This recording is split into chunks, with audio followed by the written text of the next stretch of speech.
Vamos agora falar sobre os objetivos da inspeção ante-mortem. Um dos objetivos é evitar o abate de aves com repressão. O que é repressão? Cheio, né? Repressão do trato gastrointestinal e, consequentemente, possíveis contaminação durante o processo industrial.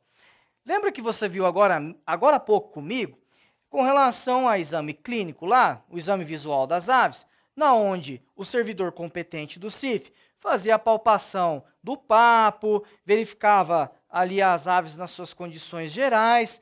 Naquele momento que ele pega o papo daquelas aves, se ele verifica a presença de ração, lembrando que as aves têm que ter um jejum, uma suspensão da alimentação de no mínimo de 6 a 8 horas, exatamente assim que a portaria 210 nos traz. Se eu estiver palpando lá, estou vendo a presença de ração, uma ave, duas aves, 3, 20, opa, o que aconteceu com esse lote? Não houve um respeito da alimentação. Então, talvez na documentação pode até estar presente, de 6 a 8 horas, mas aqui nos ajuda, no exame visual, a também identificar possíveis contaminações. Então, o que ele teria que tomar de ação? Avisar a equipe de inspeção pós-mortem, opa, está vindo um lote com o papo cheio, com repressão do trato gastrointestinal, porque o trato gastrointestinal da ave, ela começa aqui, vamos falar, da boca à cloaca, né? Então, o papo faz parte do trato gastrointestinal. E uma vez cheio, eu tenho uma operação passível de contaminação cruzada, né? Isso aqui pode conter salmonela, por exemplo, e contaminar o meu produto. Então, eu tenho que ter uma avaliação mais minuciosa. É importante eu identificar isso aqui já lá no exame ante-mortem, antes de que isso aqui vá para a inspeção pós-mortem. Esse segundo ponto é muito importante e eu quero muita sua atenção, ok? Conhecer o histórico por meio do boletim sanitário. Lembra que eu falei para vocês que o boletim sanitário traz todo aquele histórico baseado na GTA, na FAO, que a FAO contém todas as informações do histórico das aves, ok? Tá tranquilo, né? Para evitar o abate em conjunto de aves que tenham sido acometidas por doenças que justifiquem o abate em separado. E aqui, lá na portaria 210, ela fala, através da matança de emergência imediata. Por que tem esse bichinho com dúvida aqui? Porque a portaria 210, ela não é muito clara quando ela fica definindo atribuições de matança imediata e matança mediata. Eu vou mostrar para vocês aqui coisas que você pode até ficar com dúvida, mas eu espero que depois que passar esses pontos, você possa refletir junto conosco e ver, será que a banca vai cobrar? Será que eu devo estudar isso aqui mesmo? Então vamos lá. A própria portaria 210, lá no artigo 5º e 6º do anexo 4, ela vai trazer definições do que é mediata e imediata. Vamos ler aqui. Mediata, os lotes nos quais foram detectados aves com suspeita ou comprovadamente portadoras de doenças que justifiquem um abate separado, que deverão ser abatidos no final da matança normal. Está bem confuso isso aqui, tá? Eu acho que, assim, na minha opinião, está se contradizendo.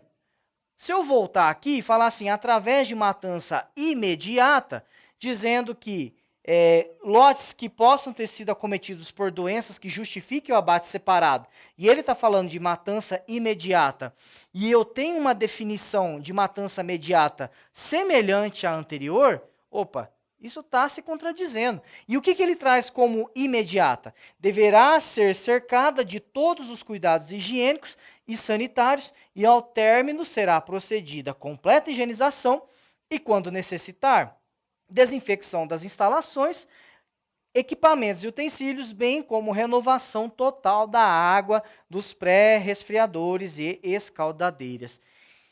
Então, por isso que eu pedi a sua atenção lá no começo da aula, que é a hora que eu chamei esse segundo tópico, o segundo objetivo. O novo RISPO-A, ele tirou essa terminologia de imediata e falou somente sobre abate de emergência. Vamos ler aqui, só para a gente entender. O que o RISPO-A disse lá no artigo 91?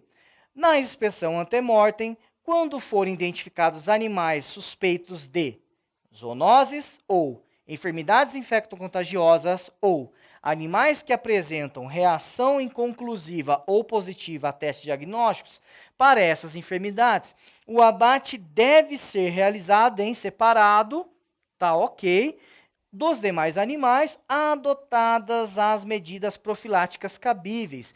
Então, assim, não está trazendo para nós informações com relação a abate imediato e imediato. Voltando lá, o que eu dou de conselho para você, aluno? Olha, Humberto, se eu tivesse elaborando essa banca, essa questão, eu não entraria no mérito do que é imediata e imediata, porque vai ser passível para você entrar com recurso, tá? Porque uma vez que eu estou trazendo a definição do lote, que deve ser avaliado para evitar o abate, e eu trouxe até aqui, mas através da matança de emergência imediata, e lá na frente fica confuso para mim essas definições, e o novo RISPO-A já trouxe um conceito totalmente diferente, o meu conselho é o seguinte: leia bem essas definições, porque se a banca quiser cobrar definições de abate imediato e imediato com relação à portaria 210, vá até o artigo 5º e 6º, anexo 4, e entenda essas duas definições, tá? Mas, volto a dizer, acho muito pouco provável que eles vão querer cobrar isso aqui para você não impugnar aquela questão entrando com recurso. Espero que tenha ficado claro. Eu vou retomar essa questão dos objetivos, tá? Sobre a inspeção ante-mortem, mas poderia muito bem a gente falar assim, não vamos colocar para o aluno não confundir. Mas e se você estivesse estudando em casa sozinho e você estivesse devorando a portaria 210 e começasse a entrar em méritos de abate imediato, como que você interpretaria? Né? Então, aqui nós buscamos trazer as nossas opiniões através daquilo que a gente trabalha no dia a dia, a gente vem estudando. Então, essa é a nossa opinião, ok? Se atenha a essas dicas. Outro objetivo é detectar doenças que não sejam possíveis de identificar no exame pós-mortem. Opa, o que eu acabei de mostrar aqui no bloco anterior? Lembra que a gente faz o exame clínico das aves, em estação, em movimento, para facilitar identificação de doenças do sistema nervoso? Até aquele exemplo que eu dei da doença de Marek, que a ave tem paralisia do nervo radial, do nervo ciático. Está aqui, ó. Nesse momento, já encaixa um objetivo, porque depois que a ave morreu, no exame pós-mortem, como é que eu vou identificar algumas doenças, certo? É muito mais fácil eu identificar com a ave viva. E eu vou te dar um exemplo aqui. Isso aqui é uma foto do arquivo pessoal, mas é importante a gente entender para o avaliador, a pessoa que está fazendo o exame ante-mortem. Nesse caso, é um exemplo de ave com lesão nervosa. Você observa que essa ave aqui está com torcicolo, ela está com o pescoço caído. Se você catar a literatura científica e observar as fotos de livros ou até mesmo da internet, e catar uma ave com sintomatologia nervosa de doença de Newcastle, exemplo, você vai ver uma foto muito, muito parecida com isso aqui. E aí eu te falo uma coisa. O inspetor nosso que está lá, o servidor competente para realizar a inspeção ante-mortem, ele pode olhar e ficar desesperado e falar assim, meu Deus, estou aqui com um típico caso de doença de Newcastle. Será que é o caso? Aí entra conceitos de epidemiologia, de conceitos de semiologia, para você falar, eu vou basear o meu diagnóstico sobre uma ave? Não. Então, o que eu faço? Eu identifico e analiso mais aves. Eu aumento a minha amostragem, né? O meu X ali, e começo a ver. E nesse caso, nesse dia, era só essa ave que estava com esse problema. Então, o diagnóstico ali foi, né, o médico veterinário oficial esteve presente aqui na decisão, foi que tratava-se de um torcicolo oriundo de uma apanha mal feita, uma falha de bem-estar. Então, o apanhador, provavelmente com uma força excessiva, apanhou pelo pescoço desse frango, né? Gerou ali uma fratura, um deslocamento. Com esse torcicolo, a ave foi destinada ali ao sacrifício imediato para não gerar nenhum tipo de dor desnecessária. Mas é importante a gente entenda um dos objetivos da exame antemorte é esse. Outro objetivo é identificar lotes de aves suspeita de problemas que justifiquem a redução da velocidade normal de abate para um exame mais acurado. Pessoal, dependendo muito da planta, da aprovação dela, as linhas de inspeção de frangos, elas são bem rápidas. Então, elas acontecem assim, 10.000 frangos por hora, 12.000 frangos por hora. É uma velocidade rápida. Então, um dos objetivos da inspeção antemortem lembra daquela foto que eu falei que o avaliador, ele olha o empenamento, as condições da pele? Você imagina só, eu cato um lote que está cheio de dermatose, que eu consigo observar aqui no exame antemortem. Eu preciso, muitas vezes, ficar quieto, falar, deixa lá que o pessoal da inspeção pós-mortem vai verificar. De repente, esse frango vai chegando na inspeção pós-mortem e, você não quer que esse frango passe com essa lesão. Eu preciso de um exame minucioso. O objetivo é o quê? Uma vez que eu identifiquei essa lesão em excesso nas aves, no lote, eu vou comunicar a inspeção pós-morte e falar, pessoal, é necessário que a gente reduza um pouco essa velocidade da linha para um exame mais acurado. Esse lote está passando com muita dermatose. Isso aqui foi um exemplo que eu dei, mas pode ser outras afecções. Ficou claro? Esse é mais um objetivo da inspeção antemortem. Eu vou pedir para a gente ver com tela cheia, possibilitar a identificação de lotes de aves que tenham sido tratados com antibióticos. Isso é importante. Para efeito de sequestro, objetivando a realização de análises laboratoriais que detectem a presença de resíduos na carne.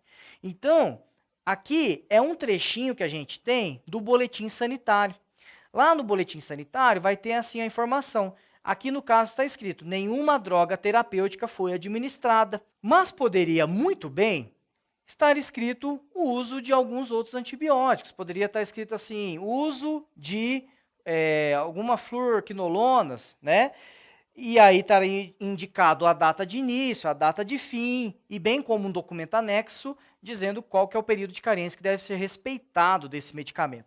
Só para a gente deixar esclarecido, aqui onde eu tenho escrito monenzina e sendromicina, são coccidiostáticos, eles sempre vão estar apontando para a data de início, o fim, o período de carência que foi atendido, e sempre um documento anexo dizendo qual que é o período de carência daquele medicamento para eu poder saber se eu atendi ou não. Portanto, um dos objetivos da inspeção antemortem, uma vez que também é constituída de exame documental, tá? É fazer avaliação se teve ou não o uso de antibióticos. Faço um parênteses aqui, né? Naquele programa APPCC, o PCC1 químico para aves é estabelecido aqui, porque é aqui que eu sei, através de uma documentação, se houve ou não administração de drogas. Portanto, a gente encerra mais um bloco. Espero que você tenha compreendido. Qualquer dúvida, mande para nós.